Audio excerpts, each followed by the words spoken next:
me, Sir Buckley, your resident green man and head tree keeper person. We apologise for the slight delay last week, but it took me a good 4 or 5 days just to stop crying about the Game of Thrones. And then we were supposed to have an episode come out yesterday, but I was attacked by a very nasty bout of grey fever, hay, scale. Not sure which is the better joke. But hopefully I sound a little bit clearer to you now. Today, obviously, we are talking about that final episode of Game of Thrones, The Iron Throne.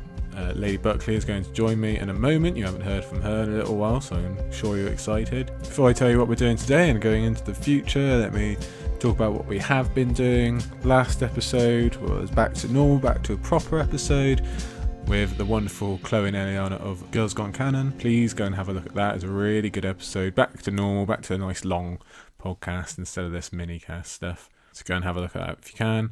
Also, last week, very lucky, completed the three-peat, came right back around and was lucky enough to join History of Westeros on their final book to show stream with, of course, Lady Gwen of Radio Westeros as well. Go and have a look at that if you would like on YouTube. Speaking of the lovely YouTube, I've just spent a week putting our back catalogue up on our own Isle of Faces channel. So if you're the kind of person who likes to look as well as listen, you can go and have a look at our previous podcasts, including the minicasts, where you can have a look at A Bong of Ice and Fire's brilliant artwork that she created for us, which I definitely like looking at. I have it everywhere. So obviously going forward, all our new episodes, this one included, will be going up there. So go on and have a like, have a comment, whatever you fancy. Speaking of, we always like to hear from you. I said on Twitter the other day, if you've got any suggestions, people you want to have on the show, things you want to know, comments in general, just want to say hello, please do. Please leave a review, whatever you like. You know where to find us, you know all that jazz. I'm sure you do it for all the other podcasts anyway. So keep doing it for us as well. So today is going to be a general reaction, which I know, yes, it has been, 8 or 9 days since the last episode. I won't cry, I promise. So delayed reaction, but reaction the same, because this kind of stuff doesn't really go away. So we're going to talk just generally about how we were watching the episode, our opinions on the main plot beats, the big things that stuck out to us, just kind of overview. But lucky you, we have 3 episodes, not just 1 or 2, 3 episodes coming up on the Iron Throne. So today, general reaction, like I said. The next time we will be going through our minor characters and what happened to them, how they ended up, and we're also going to do a review of how each kingdom ended up, who ended up ruling them, who was involved, blah, blah, blah, etc., etc. And following that, our 3rd episode, we will be revisiting some of our arguments throughout season 8, by which I mean between I and my lovely wife, Lady Buckley. So that'll be Daenerys and Sansa's relationship. It'll be what Brienne was thinking with Jaime, and of course the great enigma that exists within our house, Bronn. So looking forward to that as well. I'm sure we'll get one later this week and then another next week, and we might even put out an episode about the last watch, the 2-hour documentary, which I've actually been saving, even though I wanted to watch it Sunday night, so that I could watch it with Lady Buckley, because that's the kind of husband I am. I almost definitely won't watch it before she can. Anyway, we might even do an episode on season 8 in general, and then we're going to have some discussions this week about how to get Lady Buckley involved. Maybe we go back, watch previous seasons, maybe something else. We haven't decided yet. Again, suggestions, lay them on us. So, without further delay, let's get to it then. The Iron Throne. The Iron Throne is about a lot of characters, but 2 in particular, Jon and Daenerys. So if they're going to have 2, we should as well. Let me get in Lady Buckley. Lady Buckley, how are you? And would you like to tell everyone how upset I was after the final? Hello. You took a couple of days just to recover from it, let alone the actual moment of watching the show. It was really heartbreaking to see such a big part of your life end. Yes, it was. I know it's heartbreaking for you, but I think it's harder seeing someone you love go through it. Well, both of us, because we literally watched half of it together. 4 seasons before, 4 seasons after. So big stuff. How did you feel about it being the last episode before we actually get into the episode itself? Obviously, I'm very sad that it's ended, but I do appreciate the closure of it. I found it really difficult just to watch it from a kind of like meta standpoint, knowing it was the last episode, and I think that got into my head a bit, because at the beginning I wasn't even enjoying it because I knew never going to see these credits again, never going to like stay up Sunday night and watch it, blah blah blah. Now I think that was even overriding the story, even to the point of like the first act, so to speak, when the Jon and Daenerys thing happens, and I got really worried about how people would be reacting to it. I thought it all happened too fast, and you actually had to calm me down in the adverts and tell me to get out myself my own head, didn't you? Well, yeah, even from the very beginning, you were overthinking it massively, and the whole like Jon and Daenerys bit, we got to that ad break, and you were saying, "Oh, people won't like this," and I was like, "Well, it doesn't matter what people think. It matters of the story." And people can like it, they can dislike it. It's what we said all along. It's up to the story to tell it how it wants to be. Yeah, you're right. Yeah, you saved me. And then we got on a lot better the second half, didn't we? But still very emotional. Only because I tried not to talk to you during the adverts. Yeah, that was probably best. The ending, even though not what we expected, I think that was the other half of it, is because we don't really try to predict things too much, but that's quite hard when there's only one episode left and you're going to know how everything ends up. So I think we did do that this time around, and I certainly had ideas of what was going to happen, and then when they didn't, it kind of threw me off. But should we talk about actually what did happen rather than what we thought? Yeah, okay, go ahead. So obviously we're talking about Daenerys and Jon. Well, yeah, that was probably the biggest part, yeah. So what do you think? Well, I said to you before, I thought Jon would kill Daenerys, and I thought that fit. Yeah, but you thought that was in line with in order to kill the Night King. No, I mean before this episode, I thought Jon would kill Daenerys. Oh, okay. I thought, from the last episode and his reactions, but I was thinking more long term that you had. Yeah, like before the season, sure. But no, I definitely thought from what had happened in the Bells that Jon would be the one. I definitely thought it would fit in his recurring themes of duty. He's like the new Ned. I thought it all fit very well. The price you pay and having to kill what you love, all these themes all come into her head, so I thought Jon would be the one to do it. I did not think he'd be doing it as in just kind of walking up to her and tricking her. I thought there'd be a bigger thing, and I was still expecting a twist at some point. I even thought, Drogon was going to reanimate her or something, but in the gift of hindsight, it all does fit, and I do like that he had to lie to her and all this, because it's the worst thing for Jon / Ned. Yeah, I think he didn't have any other opportunity though, did he? He had to, from hearing that speech, it was bad enough what he witnessed. And then he can go with the vein of she would have some remorse, what we're saying, that we hope she had some comeuppance in that emotional state. But it was probably to him the only kind of time when he would have that opportunity. Yeah, I don't know the decision at all. No, I'm not saying about the decision, but that at the timing, because you were saying that you thought it wouldn't have been at that point that he'd have to trick her or whatever. It was more that he had to do it as soon as he could. Well, I didn't even mean it as like it's quick for him. I meant quick for the episode. Like you would think that would be like the end, but I guess they've got so much after that they have to lay out. The episode was really like the end and then an epilogue, wasn't it? Really. Well, like you said before, to me the whole episode was an epilogue. Yeah. But with the characters, I think it was very fitting. I think with the two of them, she had lost herself. And if you think of him as the ultimate kind of Lord Commander, all those he loves, he loses. And it's what ultimately comes in the end. He has to give up what he loves. He has to give up his lands. He has to give up his home. He has to give up all of this for his duty, which is something that would have gone from the beginning, from what you'd think of the duty and the kind of the Starks. And we say Ned, but you can also think of Benjen as well. Well, you can think that's a good point, they're relating it to the Night's Watch vows. I guess even though he died and got out with them, he's ended up paying them anyway. So yeah, that's a good, I hadn't thought of that. Well, they always talk about the wildlings being Starks and being first men, and they have first men blood within them and all these things, and the watch is built by the Starks. Yeah. So Heavy link. I think, yeah, it was a good way to say that there was the way that the Starks ended, because if you thought about the kind of how the seasons have played out from the very first season, where, well, even first season, the first couple of seasons, you see the Starks seeming to just be decimated as a house, to actually see how did they all end up.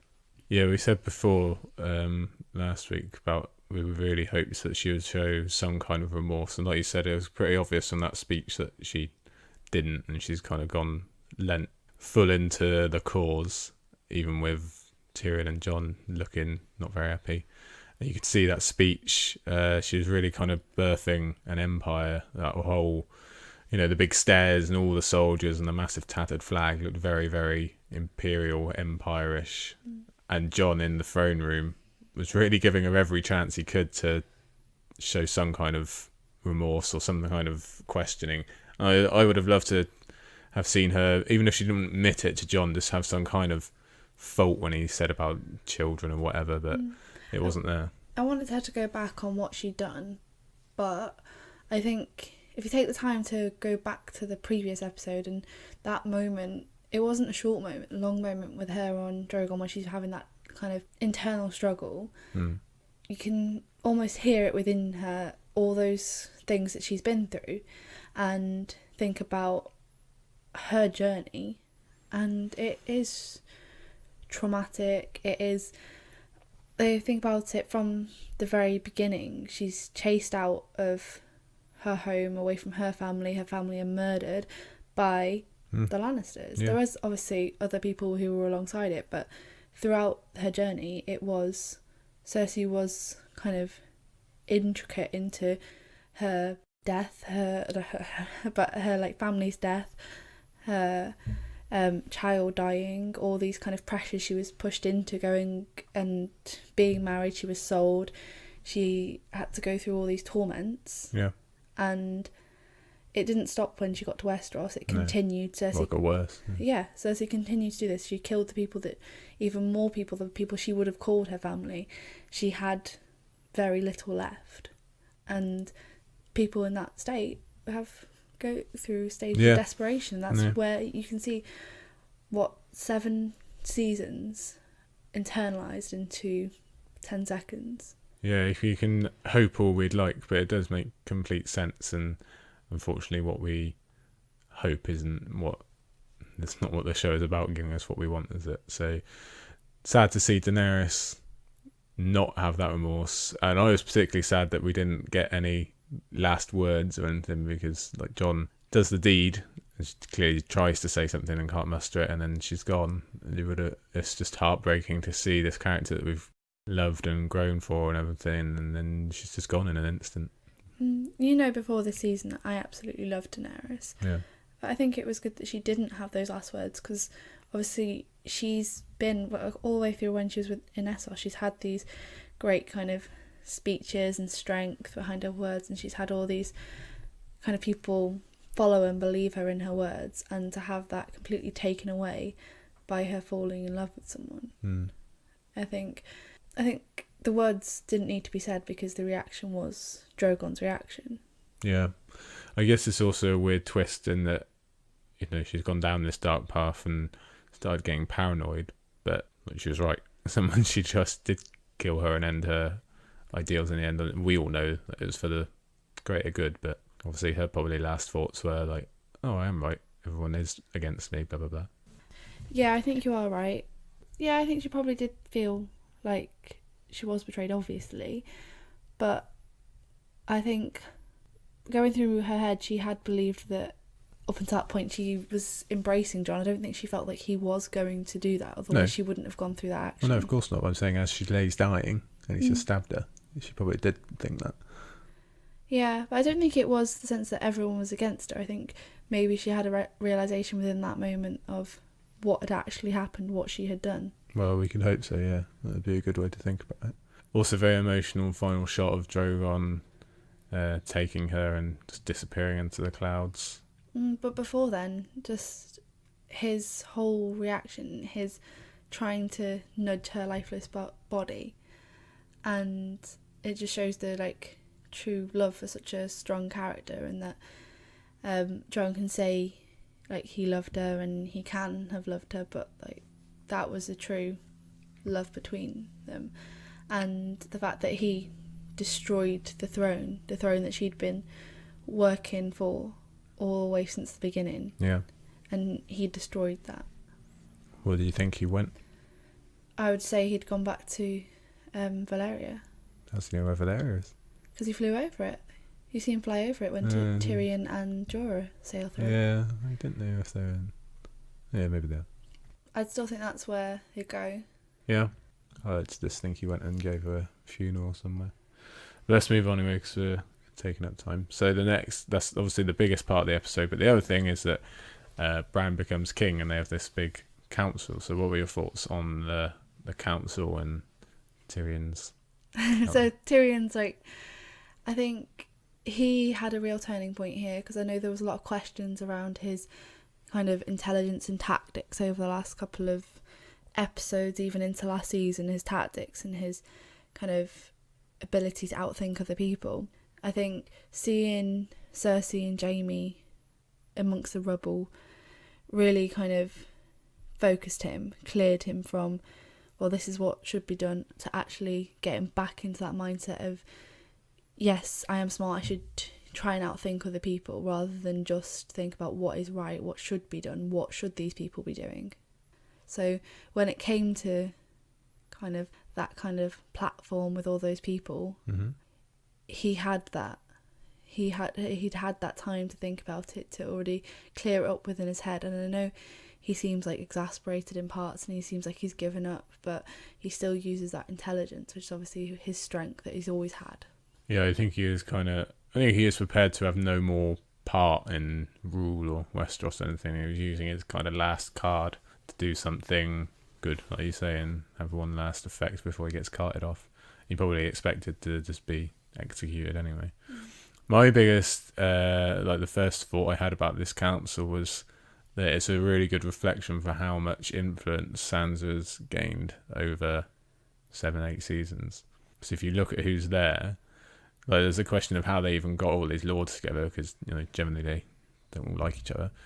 So if you think in the immediate aftermath, where Jon admits, he does the most Jon thing ever and just admits, yeah, I did kill her, like she's not just gone anywhere.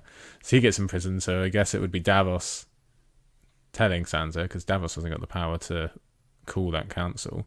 Sansa must have called this council together, and if you look, like, they're all Sansa people. Like Jon Royce is there, he's a Sansa person.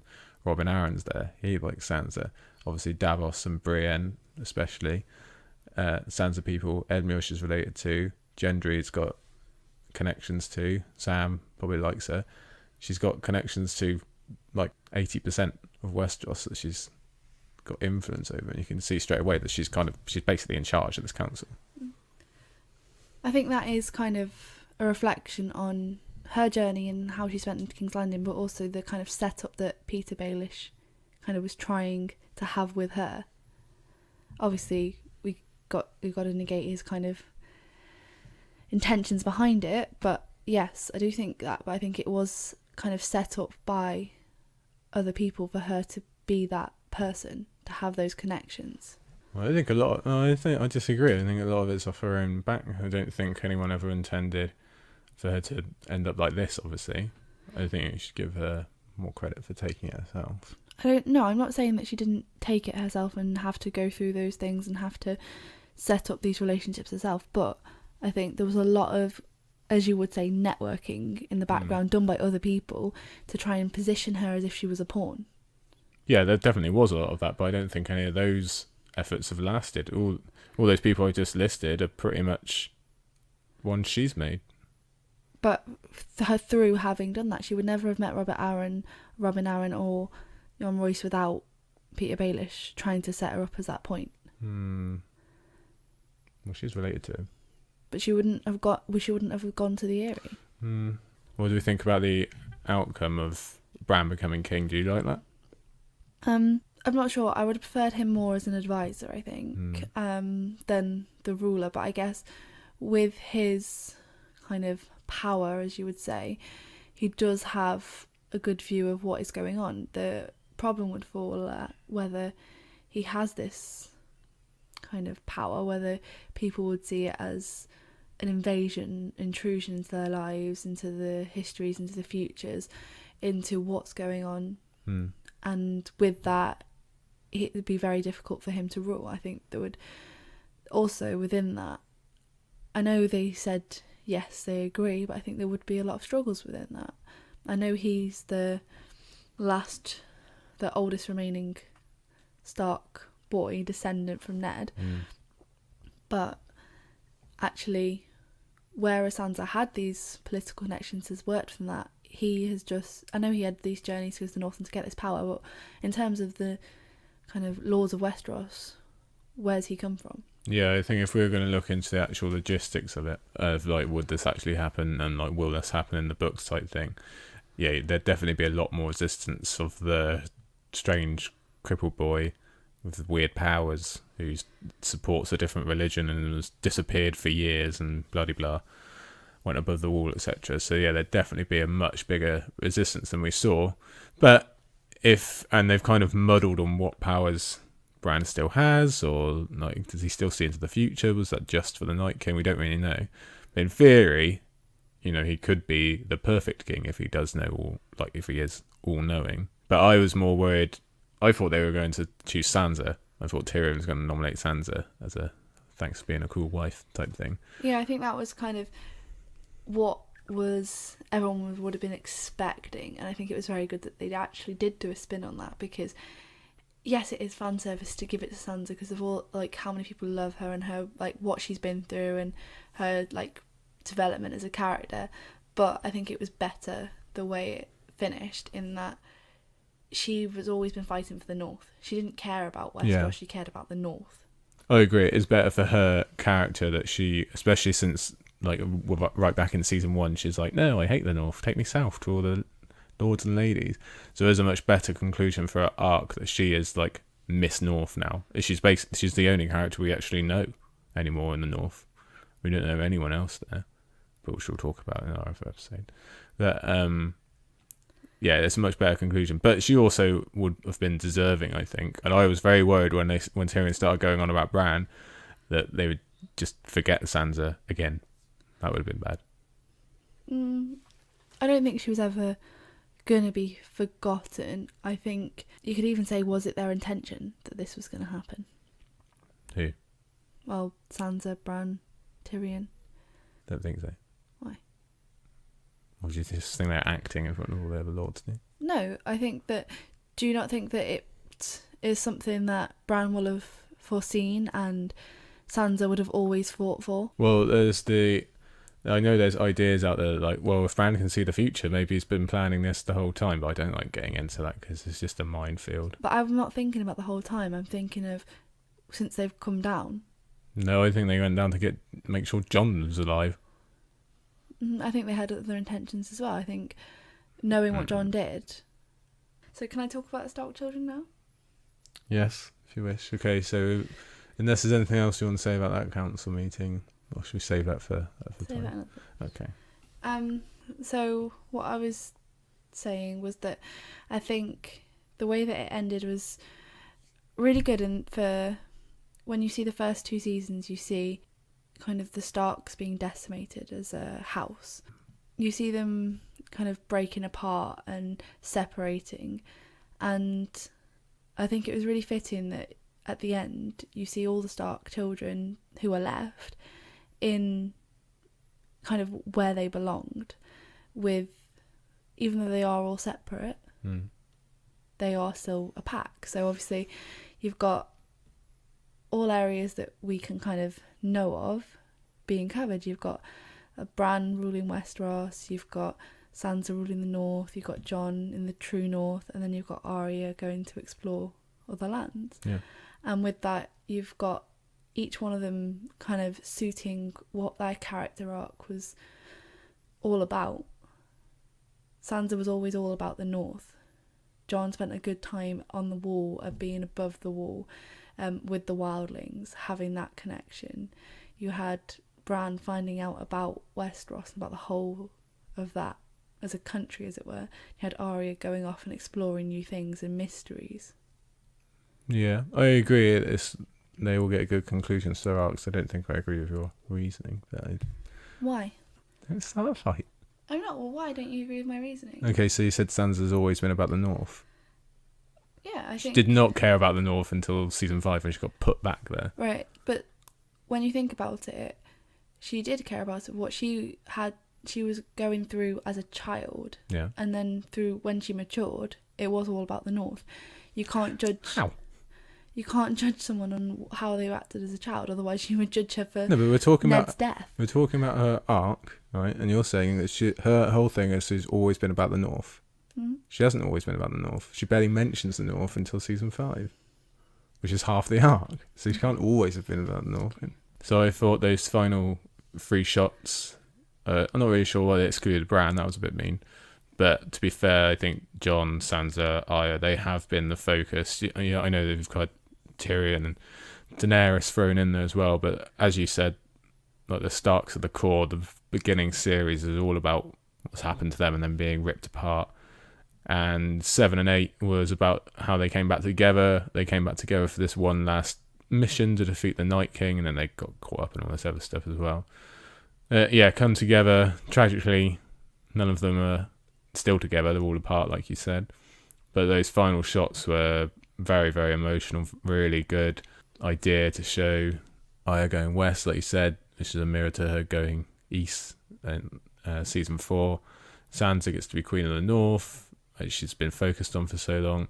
And most importantly, I think Jon gets his release from all these horrible duties he's had for years and all this weight that's been pulling him down. This is what I wrote in an essay earlier this week, that they've all escaped their own personal demons. And Jon especially, having had the most recent demon in killing Daenerys, goes above the wall, the gate shuts, and I think it's quite obvious what that's saying, that, he's saying goodbye to Westeros and goodbye to him having to be king, and now he can just be wild, like he said to Tormund he wanted to be. Yeah, no, I like those points. I like what you've got to say.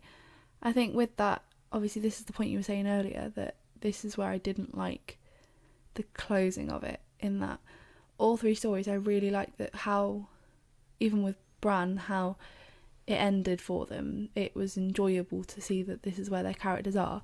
What I didn't like is that there is scope for, in my mind, other stories, so you can still be thinking, well, what is Jon doing? What is Arya doing? What is Sansa doing? And that's what I don't like. I like to know the kind of finite of it, and I would hate to think that anyone would ever try and put something in there to say that, oh, this is actually what happened. But how would they... It's quite hard to do because they're all so young. Like, you can't really... How would you end it without that being open? Because whatever that they end up doing... Like, Tyrion's in a fixed place, in a fixed position, but we're still going to be wondering what he's dealing with and what's happening to him and the realm and everything, aren't they? So it'd be the same with... Like, where would you put Arya, where you're not going to wonder, well, what's she up to now? No, I agree with that, but what I'm talking about is where they wasn't... Yeah, they're in a fixed position, so like Bran's king is in a fixed position, but Arya, she's going off into lands unknown. There's a whole big realm of things that have so many possibilities in that, whereas I know, like, there's certain characters which they have got fixed possibilities based upon their station, based upon where they end up, but you think about how open kind of Jon's path will be, how open Arya's path will be, it leads to a lot more kind of people trying with these afterthoughts. Oh yeah, that's a good thing though, to leave it open. And you don't just want to, okay, that's it, that's the rest of their, I know the rest of their lives now. You want to be thinking, well, they could be off doing anything. And especially for those two who are the wild ones who want to be going off doing these things, I thought it was quite an apt ending. I'm just saying with what I wanted, I just wanted more of a finite closure. I just don't like the idea of what people would try and put in as afterthoughts to what it already is. Yeah, but anything that people try and put in now, there's absolutely no basis for, so it's just, like, you can just disregard it. There's no point saying what you think I or Jon's going to be doing, because there's nothing there. So you can just make up your own story and keep it to yourself. Yeah, but what I'm saying is it would be nice to have it a line drawn under it. I think you can't really have much more of a line drawn, can you? Yeah. How? Well, like if we go a couple of episodes back, if the Night King won and all died, then you would have finite answers. But what I'm saying is that their endings are so open. There's an unlimited amount of possibilities for Arya. What could happen? Yeah, I like that. I know you do. I'm just saying that's what I didn't like. Okay, is there any other points you want? Any other No. Anything else you want to say about the episode? I think we're going to talk about our minor characters in the next one. And yeah, that doesn't include like Davos and Brienne. I don't know if you want to talk about them. Anyone else? I don't know where I kind of see.